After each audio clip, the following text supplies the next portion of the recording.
Who was there could have been a job just down the street. And yet she slipped through our fingers. The public safety strategy will be released in late September. A retired soldier in Brandon has won his fight with MPI. Timothy Yakubowicz applied twice to get a personalized license plate for his motorcycle, reading D-Day. Twice he was rejected. Yakubowicz wanted the plate as a way to honor his father, a Second World War vet who fought on Juno Beach on D-Day in 1944. In denying the request, Manitoba Public Insurance said the message could be linked to violence and could be considered a political or social statement. Since coming to CBC with his story, MPI has now agreed to approve Yakubowicz's personalized plate. A former longtime Winnipeg City Councillor has died. Jay Eady was the councillor for the Deer Lodge ward from 1980 to 1992, and then for St. James from 1992 to 2006. His wife tells CBC Eady had battled cancer 3 years ago, but it came back recently. He died yesterday morning. Rhoda Eady says Jay loved Winnipeg and was very proud of the 26 years he served the city. He was also past president of the Federation of Canadian Municipalities and St. Andrew's Society of Winnipeg. Jay Eady was 76. City of Winnipeg staff and other partners are practicing what to do in the event of an air quality emergency. CBC's Cameron McLean now on the city's first air-aware exercise. Hundreds of volunteers will be filing through Sergeant Tommy Prince Place on Tuesday. The city has set up a mock clean air centre in the facility.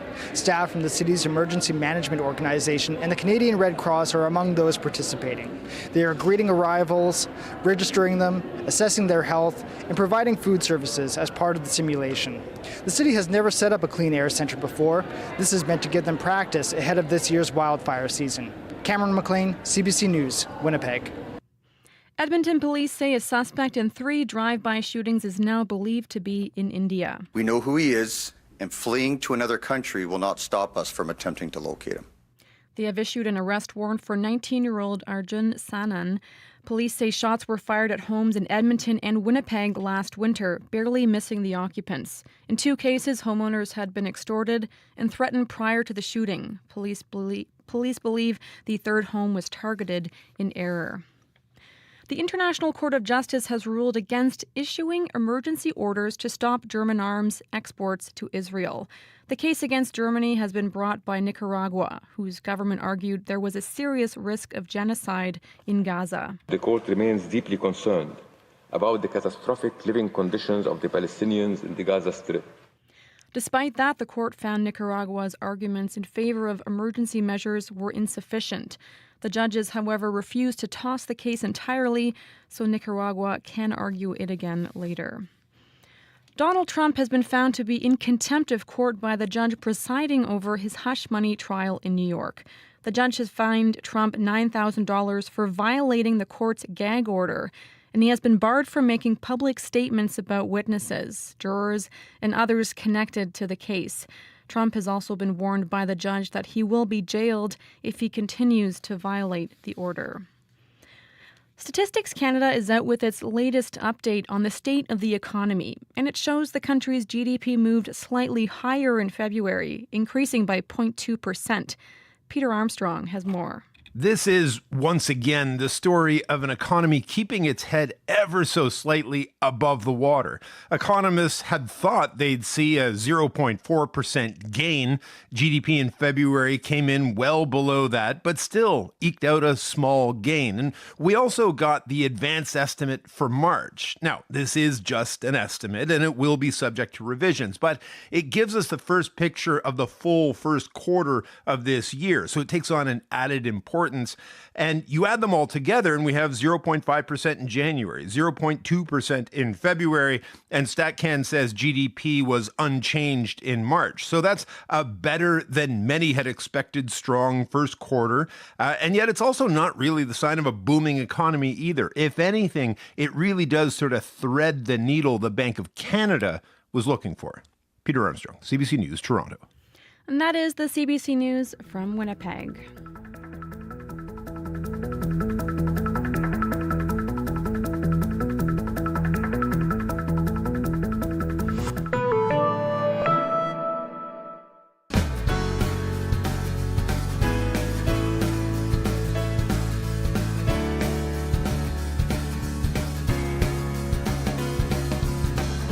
Hello, my friends. Thanks for joining me for Radio Noon today on CBC Radio 1. The puck drops on a do-or-die playoff game for the Winnipeg Jets in 8.5 hours. That late start's going to mean a lot of tired, but hopefully happy Jets fans heading to work tomorrow. We're talking sleep on today's call-in conversation. What helps you fall asleep? Call in with your tips or your questions for our sleep doctor. She says growing flowers helped her put down roots in a new country. At 12:15, how Massagana Flower Farm blossomed into an award-winning business. But first, this is the last day of Sexual Assault Awareness Month. As April ends, work starts on a sexual assault strategy. That strategy is specifically for rural and northern Manitoba. Provincial appointees are now working to develop a provincial sexual assault response strategy. The goal is to extend care for sexual assault survivors everywhere in our province. Kim Iwasek is Director of Counseling and Advocacy at the Women's Centre in Brandon. Thank you for joining us today by Zoom. Thank you, Janet. I'm very happy to be here. How badly is a strategy like this needed? It's highly needed in our rural area. We are one of the only agencies outside of Winnipeg supporting any survivors of sexual assault. So we were very glad to hear about this conversation that is now happening at the government level. You're one of the only places, really. How do other communities? I mean, we've got a huge province, right? We certainly do, yes. It's been so challenging to be able to support so many folks in our rural areas. There's special challenges for folks outside of Westman, transportation, resources, supports, just to name a few of the big challenges that happen for folks who want to report what's happened to them. How well trained are police officers as well in handling sexual assault crimes in rural areas? Yeah, things are much better than they used to be. I've been a part of this sector for almost 19 years now. I've seen a lot of good work happening with RCMP, with police. The challenge is, though, is there's not always police that are available in certain areas.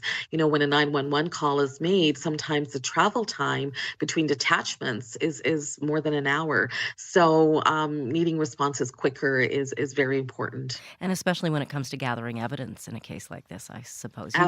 Absolutely, yeah. So what happens currently when someone in rural Manitoba reports that they've been sexually assaulted? So there's lots of variations that can happen, and it really depends on the survivor. If a report happens, then usually, of course, RCMP or police are notified first. The survivor may want to go to hospital to get a forensic kit completed. The challenge with that, though, is that in rural areas, there are not the sexual assault nurse examiners trained within hospitals. Even if there is a health center there might not be somebody who can take the evidence. So most folks are having to go to Winnipeg to get this done. And we in Winnipeg, we have a SANE unit, as they call it, a sexual assault nurse examiner program. But even in Winnipeg, we've heard stories of it being understaffed and unable to provide 24-hour, 7-day-a-week coverage like it needs because there aren't enough nurses with that kind of training. How hopeful are you that this strategy will actually be able to provide the training to enough people across the province? Well, I think now that it's been identified through government that we are going to be able to move forward. We absolutely do not have the nurses here either. I'm hoping that this program can be community-based, just like it is in Winnipeg at Clinic. So that's part of the discussion that we're having with one of our funders right now, to be able to bring the resources, supports, and wraparound services that survivors need. Community-based, so perhaps a counselor like yourself, someone with some training, would be able to help with that kit. Absolutely. Whether we will support any way that we can. Sometimes it's at hospital level. Oftentimes, though, it's counseling afterwards. It's assistance with reporting. It can be assistance with accompaniment to court eventually, if that's the route that folks choose. We try to be as trauma informed as we can. One of the challenges for survivors is having to tell their story over and over and over again. So if we have, one place where people can go, community-based, trauma-informed, it will make all the difference. Someone you trust and you feel Yeah. knows you. Absolutely. And who can walk through that journey with them, not just in the beginning, but through the whole process. I think that's really important. How are things now in terms of the percentage, if we had any idea, of sexual assaults that are actually reported in Manitoba? Yeah, it is so low. It is the most underreported crime next to domestic violence. I'm sorry, I don't even know what that is and what that looks like. But we know it's Um, underreported dramatically. Very much, yeah, highly underreported. Maybe 1 in 10 women report, and that might even be high. It's very difficult to gather statistics for sexual assault just because of the nature of what's happened. Would you like this strategy to focus on that? What could it do to Yeah. change that reality? Yeah. When folks come in for counseling services, it's not about reporting, it's about support and trauma-informed support, holistic support. So there's no pressure, judgment for women to think that they have to go to police. It's more about the individual perspective of what that looks like. I think some of the changes that we do have to make is understanding that sexual assault is not stranger danger. We were all taught that in school, for instance, but it's really not that. What we do know now is that most survivors know who the perpetrators are, and that makes things so difficult. It could be a family member, it could be the neighbor. We look at folks in authority, such as coaches and teachers, and from every walk of life. So I think the education process needs to really change, especially in the school systems, so that we're talking about reality, who's reporting, and what that looks like. How much is fear based on the whole court process? The idea of going through court sounds terrible for Yeah. a victim. Is that something women and victims fear? Absolutely. I think that is one of the issues that stops people from reporting. They don't want to go through the court process, and completely understandable. We're looking at sometimes 1 to 2 years before we get to court. Also, the legal system is not necessarily user-friendly, so it's very difficult to tell their story in a space where we're still talking about rape myths with lawyers and judges. And there's a whole different process that needs to happen for survivors within the court systems. Do you think the strategy at this point, the strategy is focused on care, but would you Yes. like to see it expand to include education for those people as well and changes to the Yeah. system? Absolutely. We have to be talking, of course, about care, but also the other pieces of this. One of the things that we have done in Brandon is we now have a legal sexual assault clinic where we have 3 amazing lawyers who have volunteered their time. Survivors can meet with them more than once for more than 20 minutes or an hour, and talk about supports around justice and legal systems as well. So I think that's really important that we've been able to put that into place. I often like to end conversations like this, and I feel ill-prepared at the moment. I don't have a number in front of me. But if someone's feeling triggered by this conversation, is there a place they could call? Absolutely. Certainly our center here in Brandon, we have folks who can take phone calls. We try to get people hooked up with counselors as quickly as possible. I'm the only one right now that's doing this work in Westman through our agency. So it's very, very busy, but we're trying to get to everybody that we can. Also, the YWCA Westman Women's Shelter also has a crisis line, so people can reach out to them as well too. Kim Owasik, thank you for your work and for taking the time to talk with us today. Thank you, Janet. I really appreciate bringing this really important subject forward. Kim Iwasek is Director of Counseling and Advocacy at the Women's Center in Brandon. Your local news at your fingertips. CBC News has a local news app made for your phone or tablet. So don't waste time scrolling for the local stories you want. Just download the app to get the information that matters to you when it happens. And how you want it. Another way to get your local news. The CBC News app. Download it today.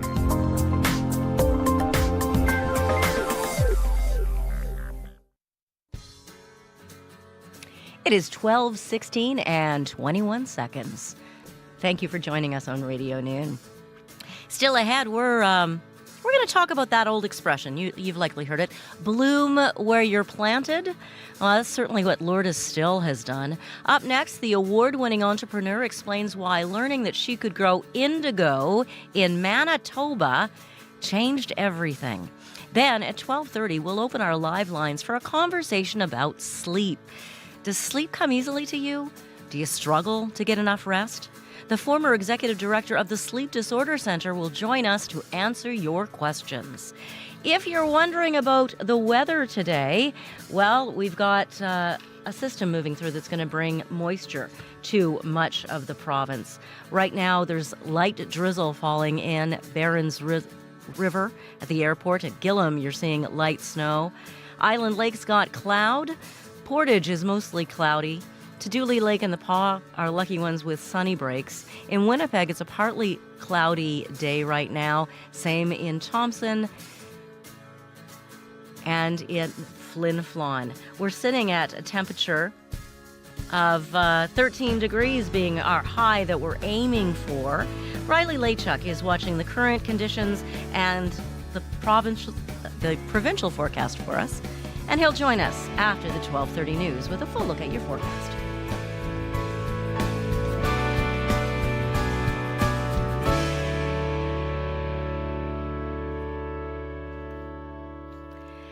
Live inspired.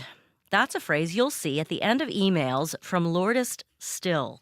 Her website describes her as a flower farmer, natural dyer, and experience guide. Her farm near La Brokery is called Massagana Flower Farm.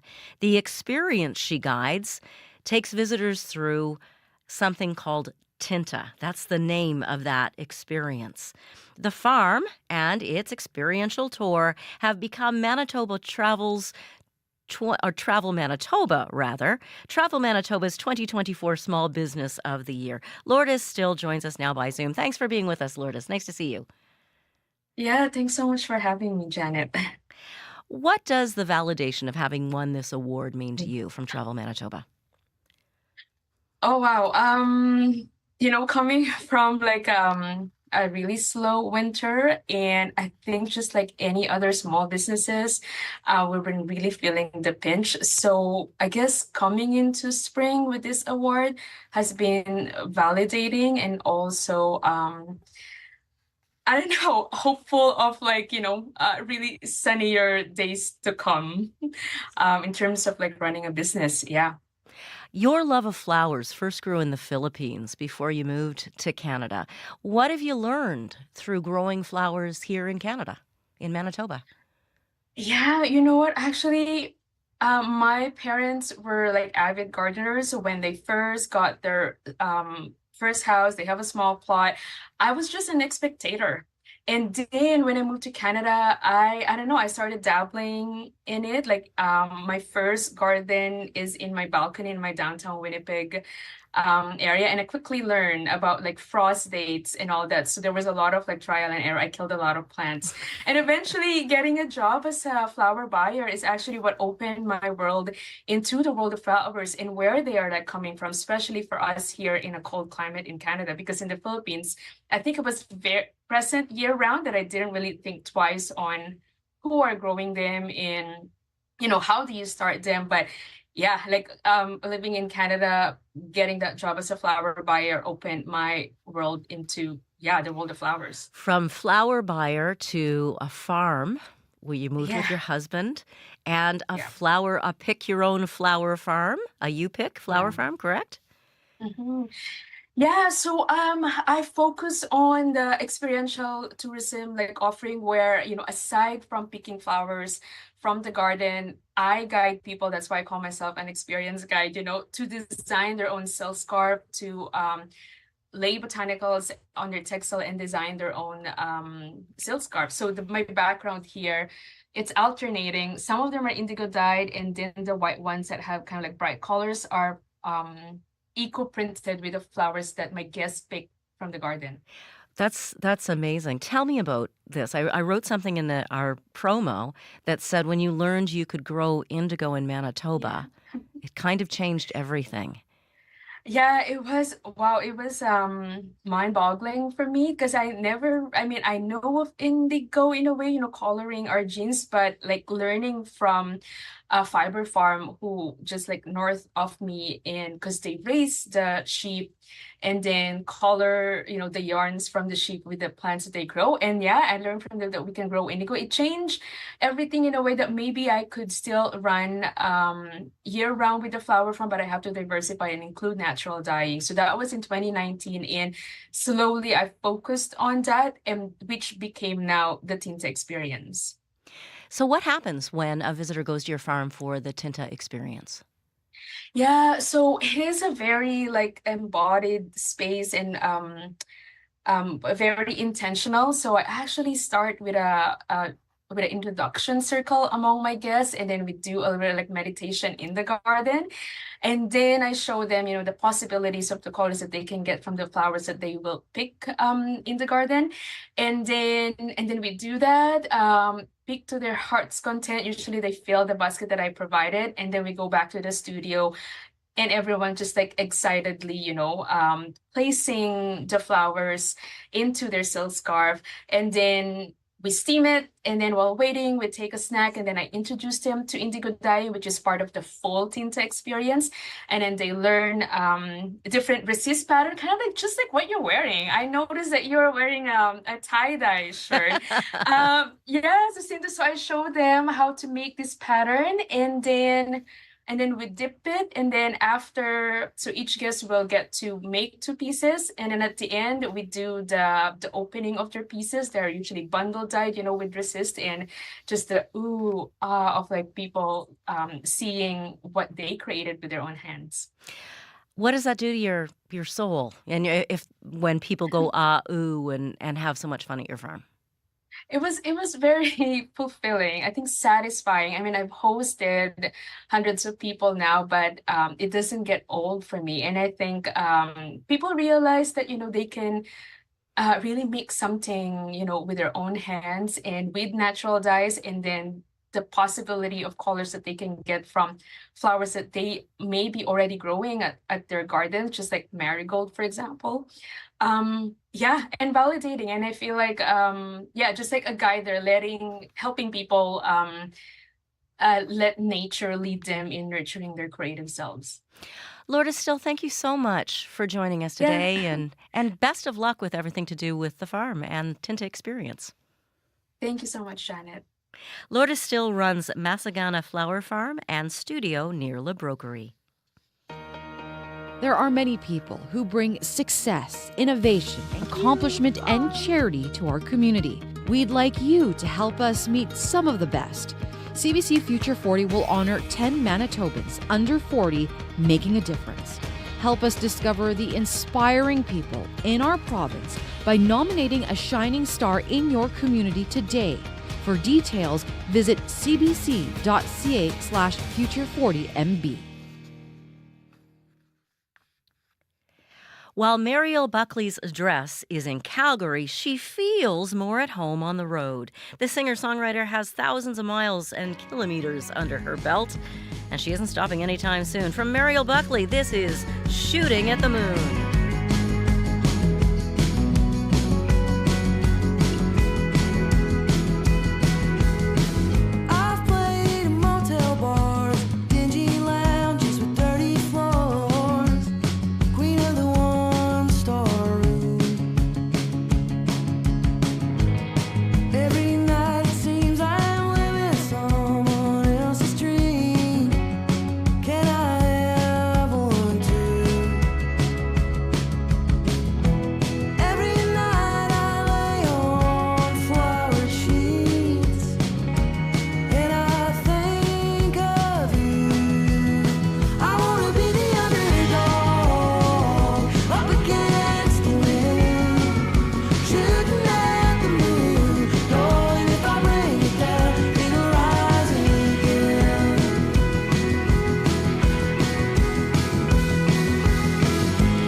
Singer-songwriter Mariel Buckley shooting at the moon. The Jets will be shooting at the Colorado Avalanche tonight, hoping to win Game 5 and stay alive in their playoff hopes, fighting for the Stanley Cup. Let's hope they do it. Go Jets, go. We want to see those whiteout parties continue. We had a call in yesterday. We're always saying to people, join our calling conversations whenever you can. Our live line's open at 12:30, but if you can't call us during Radio Noon, then you can leave a message. Bill actually sent an email to radio893@cbc.ca saying, I just wanted to comment that we've been driving electric vehicles in Manitoba for 10 years. Electric vehicles was our topic yesterday. During that time, the cars and charging infrastructure have improved immensely. We've saved many thousands of dollars, Bill says, by not buying gas, and every liter we haven't burned is 2.2 kilograms of carbon dioxide that was not released into the atmosphere. Bill says we will never go back to an internal combustion engine again. And we also got an email. Oh dear, I've forgotten the name of the person. I don't have it here. But he's saying ever since he heard that EVs are here to save the car industry, not the planet, he heard that on another CBC program, he's no longer a supporter of electric vehicles. Thank you for your comments. Send them in today on YouTube. We're talking about sleep today, CBC Manitoba's YouTube page. Hi, everybody watching there. Or call in because the lines are open now, 204-780-0893. Our guest, Dr. Magni Yunus, as we talk about sleep. What works for you? Right now, the time is 12:30. This is CBC News. Good afternoon. I'm Rosanna Hempel in Winnipeg. At 12:30, it's 9 degrees in Winnipeg. Sun and cloud today, a high of 12. Today, hundreds of people from Indigenous communities and the justice and social services sectors are discussing ways to create a public safety strategy for Manitoba. Premier Wab Kinew promised the summit to look at the root causes of crime and how to help people feel safe. He says he remembers a 5-year-old girl he once met while volunteering at a club in the North End. She would come there every day for food because no one fed her at home. Years later, Kinew says he met her again while she was incarcerated at the Manitoba Youth Centre. The part that breaks my heart is not just that I knew this young, sweet kid who had potential and unfortunately, because of a confluence of circumstance, largely begun before she was even born. It's not just that that person ended up on a negative path. It's that we had a chance to reach her. Kinew hopes the summit will find ways to help young people from going down the wrong path. The strategy is expected to be released in September. Lawyers are back in court in Winnipeg today to hash out a pre-trial argument in the case of Jeremy Skibicki. Skibicki is accused of first-degree murder in the deaths of 4 women. The court is hearing testimony from a U.S.-based psychologist and professor who writes on the effects of pre-trial publicity on jurors' perceptions. The defense wants the case heard by a judge alone and not by a jury, and has raised concerns about the effects of pre-trial publicity. City of Winnipeg staff and other partners are practicing what to do in the event of an air quality emergency. CBC's Cameron McLean now on the city's first air-aware exercise. Hundreds of volunteers will be filing through Sergeant Tommy Prince Place on Tuesday. The city has set up a mock clean air centre in the facility. Staff from the city's emergency management organization and the Canadian Red Cross are among those participating. They are greeting arrivals, registering them, assessing their health, and providing food services as part of the simulation. The city has never set up a clean air centre before. This is meant to give them practice ahead of this year's wildfire season. Cameron McLean, CBC News, Winnipeg. New York-based fast food company Shake Shack is opening its first Canadian location early this summer. It's taking over the northeast corner of Toronto's Yonge Dundas Square in what used to be a 5,500 square foot Adidas store.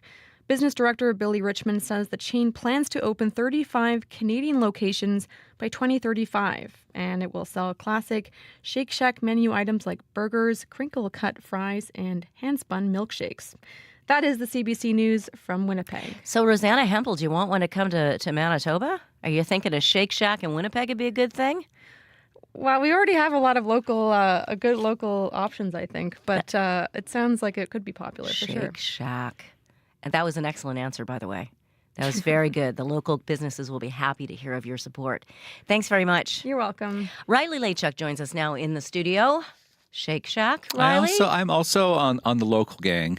Good. I'm happy to hear it. That's fantastic. Shop local. Yeah.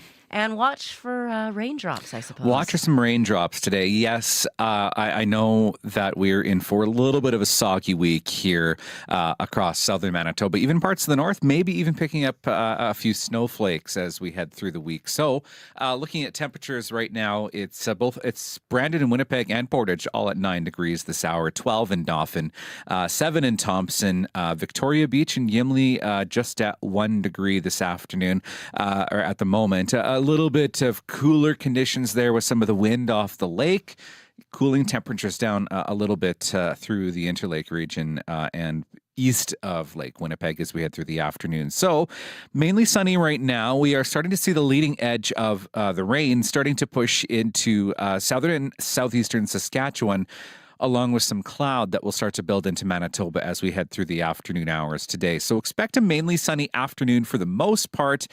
As we get toward the supper hour, though, even into the early evening, we start to see a little bit of cloud building into southern Manitoba. By about 8, 9 o'clock, we start to see that sort of first band of showers move into, say, Boissevain, Deloraine, Melita, even as far north as Verdun and Brandon. And as we head into the overnight period, we see a better chance of some rain. So I'm thinking even a chance of showers by the time the Jets game ends tonight at about 11 o'clock or so. A chance of showers in the Red River Valley.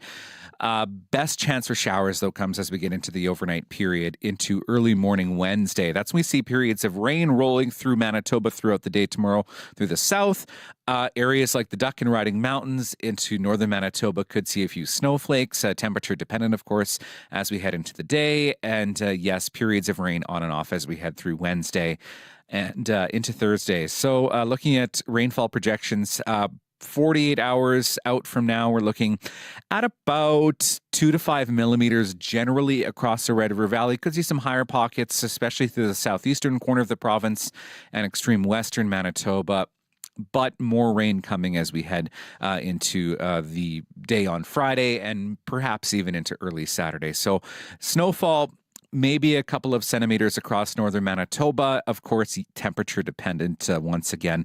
Forecast today looking at 13 for both Winnipeg and Emerson, 14 for Dauphin and Brandon, 7 with a few showers in Thompson this afternoon, 14 in Winnipeg tomorrow, periods of rain for Thursday, 13 degrees, and Friday we're looking at a high of 9 with periods of rain. Thank you very much, Riley. No problem. We do need the moisture. We do need the moisture. So as much as people find it a little dreary sometimes not to see the bright sunshine, we need the rain. Yeah, absolutely. And even the snow. Yeah. Thanks very much. You're welcome. Riley will be back on Up to Speed this afternoon. That's the program that runs between 3 and 6 p.m. here on CBC Radio 1. Of course, you can watch it on YouTube as well or listen anywhere on your CBC Listen app. And then Riley will be doing the news tonight on CBC Television and the YouTube channel beginning at 6. So our call-in conversation, we want to hear from you about sleep. Is that something you struggle with? It is for a lot of people. Getting enough sleep can be a struggle, and yet it's important for maintaining your physical and mental health. Join our call-in conversation, which is about to begin. What works for you when it comes to getting to sleep? If you have questions, give us a call. The number is 204-780-0893. That's 780-0893. If you're outside Winnipeg, the number to call is 1-800-268-5483. That's 1-800-268-5483. Now, we did receive some calls on our listener line. We always encourage you to call outside of regular show hours if you're not available. Now, I wonder if Dylan Longhurst, who's in our controls, we just have some stuff going on because, live broadcasting, that's what happens. If everything's okay, Dylan, are we able to go to Deborah's comment? Deborah's one of the people who called in before today's show and left us this message. I began to have trouble sleeping at around age 45 in perimenopause, and I have to say it's been the only symptom of perimenopause or menopause that I had.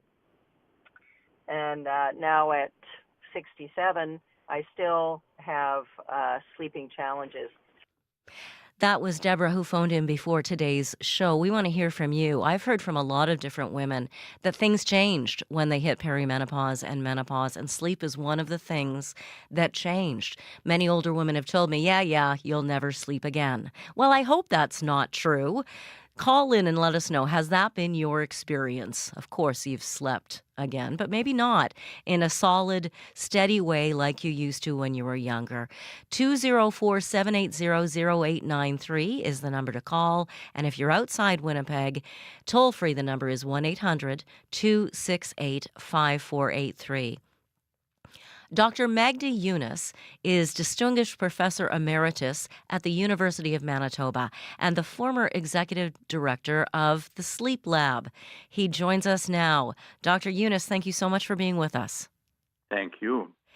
We've just heard from a caller who said that once she hit perimenopause and menopause, sleep became difficult for her, and it has been for quite a long time now, for at least 20 years. What is it about those times of life, perimenopause and menopause, that impacts sleep? Well, there are a couple of things that happen around this time. One is that you reach menopause, and there are several hormonal changes that happen at this time, which can affect sleep. The other thing, of course, is that you're getting older. As much as you hate that this is happening, but old people's sleep is not as good as it was when they were younger. So sleep gets worse, and with a tendency to be awake a lot and sleep fragmented as you get older. Do you know why that happens? I'm sure you do, because you're an expert. Why does that happen?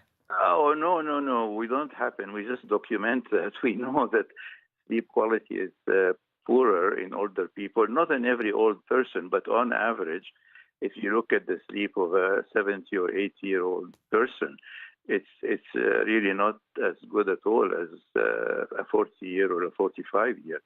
So after menopause, of course, you're getting in the 50s and 60s, and that's part of it. But also the other thing is the hormonal stuff, which really, the brain is very sensitive to hormone levels. So the brain is very sensitive to the hormonal stuff. And how does that impact sleep?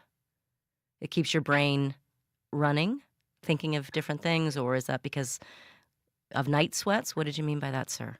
No, I think, well, I mean, there is the night sweats issue, which is another sleep disturbance, but it's not, as common as it you would get a hot flash once or twice every night. But when we talk about poor sleep, we're talking about poor sleep all the time, and so that would be a minor factor in causing the sleep disturbance.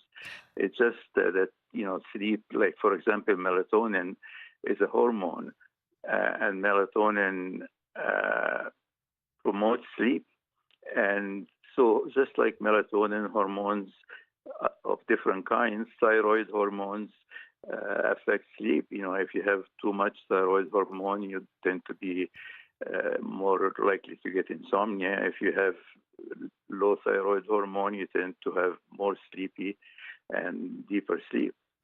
So, go ahead. Sorry, you heard me breathe, didn't you? So I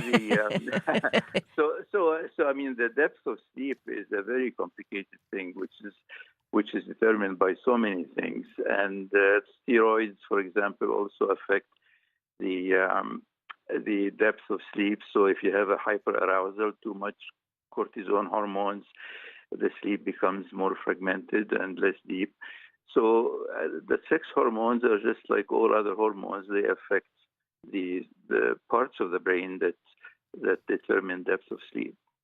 The person who called in about how her sleep was interrupted by changes, how she didn't sleep well after perimenopause and menopause, went on to talk about a drink she's been taking before bed that seems to be helping her. We've got a little bit of that listener line tape now, I believe, from Deborah, where she talks about what she's been taking. Is that something? Yeah. Well, let's listen to that now. Just recently, I have started using the Sleepy Girl, or I'd like to call it the Sleepy Woman mocktail. And it consists of half a cup of tart cherry juice. Apparently it has a little bit of melatonin in it. And a scoop of magnesium citrate. And I top it up with club soda. I've been doing it now for about 10 days. And I take it approximately an hour before bed. And that seems to have really helped. So what do you think about that, Dr. Eunice? I never heard about that cocktail, and I'd like to study it, if she's willing to be a subject. Well, you are still researching, I know that, so perhaps we can connect you with Deborah after the show. Yes, sure. But if it has a little bit of melatonin, that may be what's doing the trick. And, for example, most people, and I'm one of them, will get the odd night where they can't sleep. And my trick is to turn the room cooler and go have a glass of milk. Milk has a little bit of tryptophan, which is what the body turns into melatonin. And it always works for me, so everybody can have, if you take something that has melatonin in it, or some herbal stuff that has sleeping ingredients in it, that can help you. But that doesn't really mean that your sleep is much better. You may feel like you have slept. There are drugs that make you feel sleepy, but you don't get good sleep. So unless we can document that with a proper objective sleep study, but if we can document it, you can patent it and sell it and get a lot of money. Fantastic. We'll split it. Now, melatonin is something that a lot of people take and that even they give to their children. Any concerns about that? Well, melatonin is supposed to be a very safe drug. It's a hormone just like other hormones, and it is a natural hormone that sort of kicks up in the evening to make us a bit sleepy, and sort of it regulates the circadian rhythm like this. So if taken in appropriate doses and not for a long time, it's a pretty safe thing. But in some people, it does have some side effects. For example, if someone is hypertensive, it tends to antagonize the blood pressure pills, and the blood pressure then rises. So one has to make adjustments. The same thing with blood sugar. And in some people, it does cause anxiety or depression or some nausea. So it's not a totally safe thing, but by comparison to other drugs, it's quite safe. And some children have it, but it is not recommended for people who want to get pregnant or when they're pregnant or in babies. So if someone's thinking of taking it or has been taking it, should they talk to their pharmacist? If they have no, it's an over-the-counter. You can get it over-the-counter. Would it interact? Could it interact with any other prescription medication? Oh, sure, because all hormones interact with all kinds. There's a huge list of other medications that it interacts with. But generally, the interaction is not always that bad. I mean, it may just make the drug you're taking less effective a little bit, or more effective a little bit. For example, if you're taking it with the drugs that prevent platelet actions, for example, after a heart attack or so, it may tend to make the person bleed faster than if he wasn't taking it. So it's not like every interaction is very bad, but it may require that the drug is adjusted a little bit up or down, depending on what drug you're taking. And yes, you can talk to the pharmacist, because they do have a list of all the interactions between all the drugs, or you can go to the internet and find it out for yourself. I trust my pharmacist more than I do the internet, but, that's just me. Now, we want to know from other people listening, what helps you sleep? We've heard from Deborah. She's got this cocktail recipe. What helps you? How much has sleeplessness impacted your life? I mean, being exhausted like that, has it hurt you? 204-780-0893 is the number to call. 204-780-0893. Dr. Magdi Yunus is our guest today. Sir, in your experience, how many of us are chronically overtired? Overtired is different from sleep problems. You can be overtired for a number of things. There are many disorders other than sleep disorders that make you tired. So it's a loaded question, because you're asking me how many people have all the diseases that can cause fatigue. How many people have all the diseases that can cause fatigue? No, I'm kidding. So how 50%. Sorry, would you say that again? Probably 40-50%. I mean, between sleep apnea and insomnia and shift work and poor sleep hygiene. I mean, people who don't go to bed and stay in bed for enough time, that if they need 7 or 8 hours and they only sleep 6, they'll be fatigued. I mean, that's probably one of the most common causes of fatigue and sleepiness during the day, is people who have a wild lifestyle, if I can say that, given by comparison to my lifestyle. So when is it a concern? If so many of us are walking around tired, you're very careful to make a distinction between sleeping and quality sleep, deep, restful sleep, and also between, not getting enough sleep and perhaps having a sleep disorder.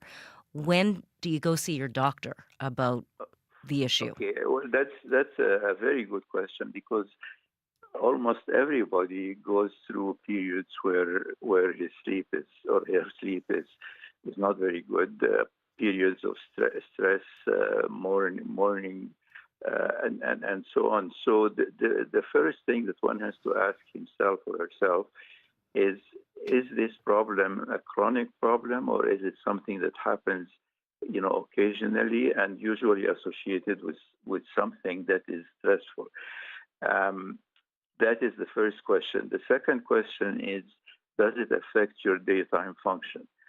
So if you can't do a physical activity that you used to be able to do before, or if you're sleepy during the day, if your work performance is impaired, these are the two criteria of having a sleep disorder.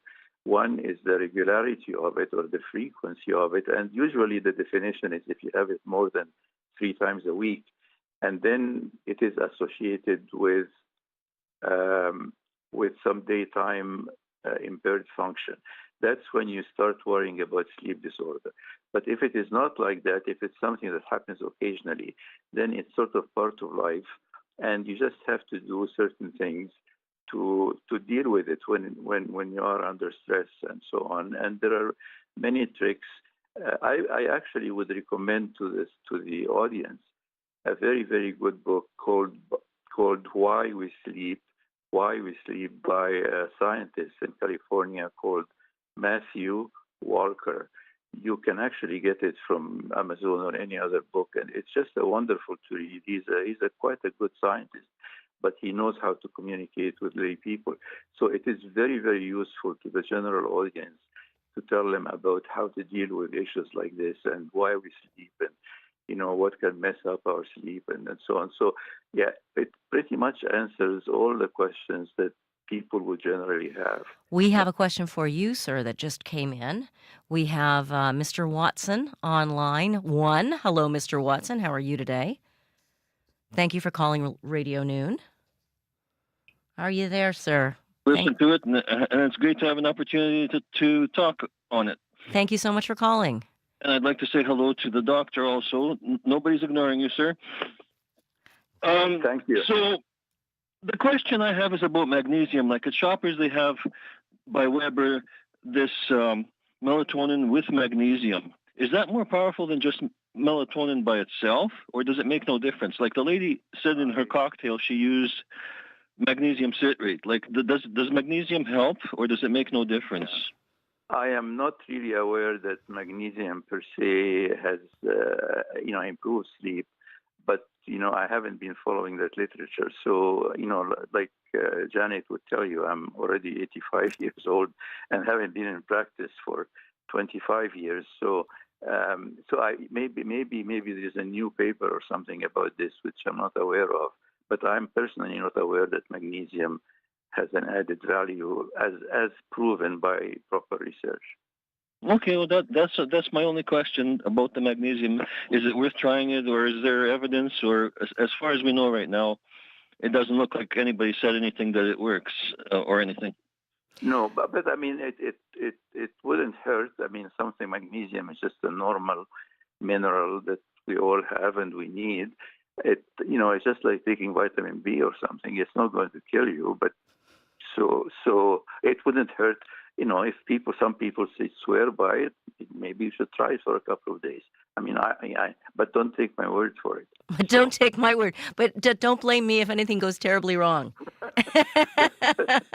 Mr. Watson, thank you so much for listening and for calling in today. Again, I think a pharmacist and a family doctor can be a great, well, especially the pharmacists, because they really are the folks who keep up on all these things. Do you have any concerns, Dr. Eunice, about, online now, on TikTok, on Instagram, everybody's got a recipe for everything, and everyone will have a go-to, this is my cocktail for going to sleep. What would your best advice be for helping someone just get a good night's sleep? Well, the best, and again, that book that I mentioned would have all these recommendations. What is called sleep hygiene. Sleep hygiene is it sort of has many recommendations, like having a regular sleep time is very, very important. Not drinking alcohol or coffee before you go, having a dark room without any noise, without much noise and without much light, and So these are the regular habits. There are some people who say maybe allergic to white flour. So if you know that, then you should avoid having stuff like that before going to sleep. And so if you're allergic to some foods or drinks or whatever, you better avoid them. But it is having a regular sleep time. But even with all that, and having enough time in bed, there is that misconception, which is actually the formal recommendation by the Sleep Society, is that people should have between 7 and 8 hours of sleep. This, I think, is a myth. It is true that most people need 7 to 8 hours of sleep, but it's a bell-shaped curve, just like any other physiologic function. There are some people who need less sleep and some people who need more sleep. So it's very important that people know how much sleep they need. And you can take a clue from when you are on holiday. How much time do you sleep to feel refreshed? And that is what you need to do when you are back at work. There are many people we have seen when I was doing practice that supposedly have insomnia. In other words, they spend 2 or 3 hours awake during the night, but they feel fine during the day. These are people that we call short sleepers, and they stay in bed for 7, 8 hours because the doctor or the medical people tell him he needs 8 hours of sleep. But the brain is very different in how fast it cleans up the waste that accumulates during the day. Some people can do that in 5 hours. Some people need 10 hours. To be a 5-hour person, that'd be so great for me. Dr. Magna Eunice, you know what? I've run out of time. That's why I need to be a 5-hour person. We've got to say goodbye because the show's about to end. Okay. Thank you so much for sharing your wisdom and time with us today. Thank you very much. Dr. Magna Eunice is the former executive director of the Sleep Lab and a distinguished professor emeritus from the University of Manitoba. Our distinguished Faith Fundal joins us now. Janet, after 2 rejections from MPI, it is D-Day for a military veteran and his dad. He definitely would have been proud because, the apple doesn't fall far from the tree. And He knows you have to fight the good fight. Why he fought to commemorate his dad's sacrifices with a license plate, and just in time for the 80th anniversary of D-Day. We'll hear more about that still to come on the program. Sounds like a beautiful interview. Thank you so much, Faith. Thank you. That'll be on Up to Speed today between 3 and 6 p.m. Of course, you can watch it after 6 on YouTube, as you can watch this program as well. Thank you for joining us today. Thank you to Travis Peterson, Dylan Longhurst, Wendy Parker, Nellie Gonzalez, Leif Larson, and everyone else who's been working to put our program together. Thank you so much to Riley Lachuk as well. And to Rosanna Hempel, who was handling news today. Join us tomorrow for CBC Radio Noon. I'm Janet Stewart. You are listening to CBC Radio 1, and coming up next, it's Unreserved. Have a great rest of your day.